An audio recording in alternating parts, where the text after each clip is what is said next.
السلام علیکم ورحمۃ اللہ وبرکاتہ۔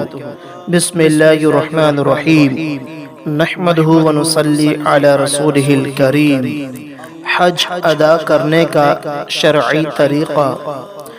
جو شخص حج کا ارادہ کرے تو اس کو چاہیے کہ وہ حج کے مہینوں میں مکہ کی طرف جائے، پھر جب وہ میقات تک یا اس کے برابر محاذات تک پہنچ جائے تو غسل کرے یا وضو کرے اور اپنے سلے ہوئے کپڑے اتار کر 2 چادریں استعمال کرے، ایک چادر کو باندھ لے اور ایک چادر کو اپنے جسم پر اوڑھ لے اور 2 رکعت نماز پڑھے اور حج کی نیت کرے اور تلبیہ پڑھے۔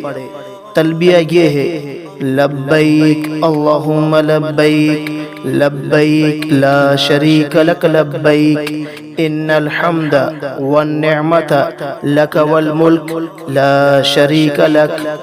ترجمہ: میں حاضر ہوں، اے اللہ جل جلالہ، میں حاضر ہوں، آپ کا کوئی شریک نہیں ہے، میں حاضر ہوں، بے شک تمام تعریفیں اور تمام نعمتیں اور تمام بادشاہتیں آپ کے لیے ہیں، آپ کا کوئی بھی شریک نہیں ہے۔ پھر اس کے بعد جب اس نے تلبیہ پڑھ لیا تو یہ محرم بن گیا۔ پھر وہ ممنوعات حج میں سے ہر ممنوع سے بچے اور نمازوں کے بعد جب بھی بلند جگہ پر چڑھے یا جب بھی نیچے جگہ پر اترے یا سواروں سے ملاقات کرے یا نیند سے بیدار ہو تو تلبیہ کثرت کے ساتھ پڑھے۔ پھر جب مکہ پہنچے تو مسجد حرام سے شروع کرے، پھر جب بیت الحرام کو دیکھے تو تکبیر یعنی اللہ اکبر کہے اور تحلیل یعنی لا الہ الا اللہ کہے، پھر حجر اسود سے شروع کرے، اس کی طرف تکبیر اور تحلیل کہتے ہوئے رخ کرے اور استلام کرے اور بوسہ لے اگر اس کی طاقت ہو، ورنہ اشارے کے ساتھ ہی استلام کرے، پھر حجر اسود کے دائیں طرف سے ہی شروع کرے اور بیت اللہ کے ساتھ چکر لگائے۔ پہلے 3 چکروں میں رمل کرے اور باقی چکروں میں آرام اور وقار کے ساتھ چلے اور طواف کو حتیم کے پیچھے سے کرے۔ جب بھی حجر اسود کے پاس سے گزرے اس کو استلام کرے اور استلام کے ساتھ ہی طواف ختم کر دے، پھر 2 رکعت نماز پڑھے اور اس طواف کا نام طواف قدوم رکھا جاتا ہے اور یہ سنت ہے۔ پھر صفا کی طرف جائے، پھر اس پر چڑھ جائے اور قبلے کی طرف رخ کرے اور تکبیر و تحلیل کہے اور نبی کریم صلی اللہ علیہ وسلم پر درود پاک کا اہتمام کرے اور اللہ تعالی سے دعا مانگے، پھر مروہ کی طرف رخ کرے اور مروہ پر چلا جائے اور وہاں وہی اعمال کرے جو صفا پر کیے تھے، بس ایک چکر پورا ہو گیا۔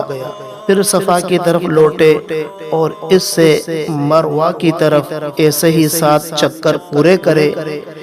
2 سبز نشانوں کے درمیان 7 چکروں میں سے ہر چکر میں چلنے سے رمل سے زیادہ تیزی اختیار کرے۔ 8ویں ذی الحجہ کے احکام۔ پھر جب 8 ذی الحجہ کا دن ہو تو فجر مکہ میں پڑھے اور منی کی طرف نکلے اور اس میں ٹھہرے اور یہ رات اس میں گزارے۔ 9ویں ذی الحجہ کے احکام۔ اور پھر جب 9ویں ذی الحجہ کا دن جو کہ عرفہ کا دن ہے، سورج طلوع ہونے کے بعد منی سے عرفات کی طرف منتقل ہو جائے اور تکبیر و تحلیل اور نبی کریم صلی اللہ علیہ وسلم پر درود پڑھے اور دعا مانگتے ہوئے اس میں ٹھہرے اور زوال کے بعد امام لوگوں کو ظہر کے وقت میں 1 اذان اور 2 اقامتوں کے ساتھ ظہر اور عصر کی نماز پڑھائے اور عرفات میں سورج غروب ہونے تک ٹھہرا رہے، پھر اسی راستے مکے کی طرف لوٹے اور مزدلفہ میں اترے اور 10ویں دن یعنی قربانی کے دن کی رات اس میں گزارے اور امام لوگوں کو عشاء کے وقت میں 1 اذان اور 1 اقامت کے ساتھ مغرب اور عشاء کی نماز پڑھائے۔ 10ویں ذی الحجہ کے احکام۔ پھر جب 10ویں ذی الحجہ کا دن فجر طلوع ہو جو کہ قربانی کا دن ہے، امام لوگوں کو فجر کی نماز اندھیرے میں پڑھائے، پھر لوگ امام کے ساتھ ہی ٹھہرے رہیں اور دعائیں مانگے، پھر سورج طلوع ہونے سے پہلے مینا کی طرف لوٹیں۔ پھر جب جمرہ عقبہ کی طرف پہنچے تو 7 کنکریوں کے ساتھ اس کی رمی کرے اور تلبیہ پہلی کنکری مارنے کے ساتھ ہی ختم کر دے۔ پھر ذبح کریں جانور کو جب چاہیں، پھر اپنے سر کو منڈوائیں یا قصر کریں۔ پھر قربانی کے 3 دن کے درمیان مکہ کی طرف جائے تاکہ طواف زیارت کرے، پھر مینا کی طرف لوٹے اور اس میں قیام کرے۔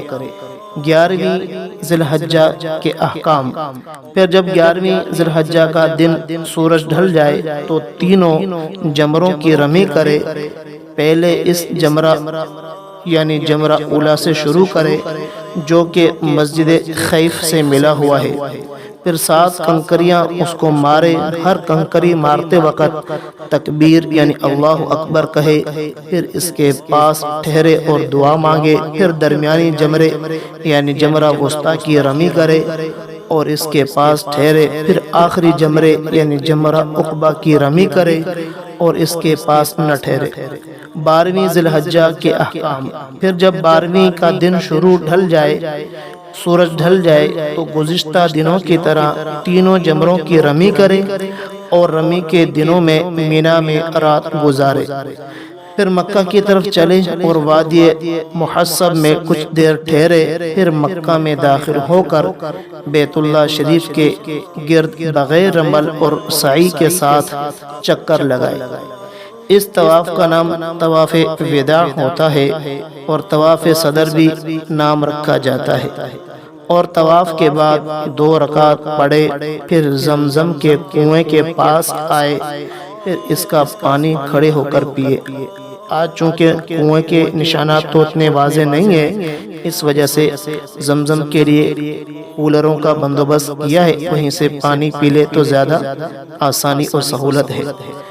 پھر ملتزم کے پاس آئے اور اللہ تعالیٰ کے سامنے گڑ گڑائے اور جو چاہے دعا مانگے، اور پھر جب اپنے گھر والوں کی طرف لوٹنے کا ارادہ کرے تو اس کے لیے مناسب یہ ہے کہ بیت اللہ کی جدائی پر روتے ہوئے اور حسرت کے ساتھ واپس لوٹے۔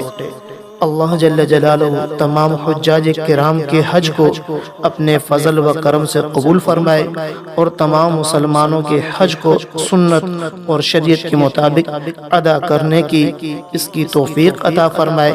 اللہ جل جلالہ تمام مسلمان مرد عورتوں کو حرمین شریفین کی زیارت نصیب فرمائے، آمین ثم آمین۔ امید کرتا ہوں اتنی وضاحت آپ کے لیے کافی ہوگی۔ جزاکم اللہ خیرا۔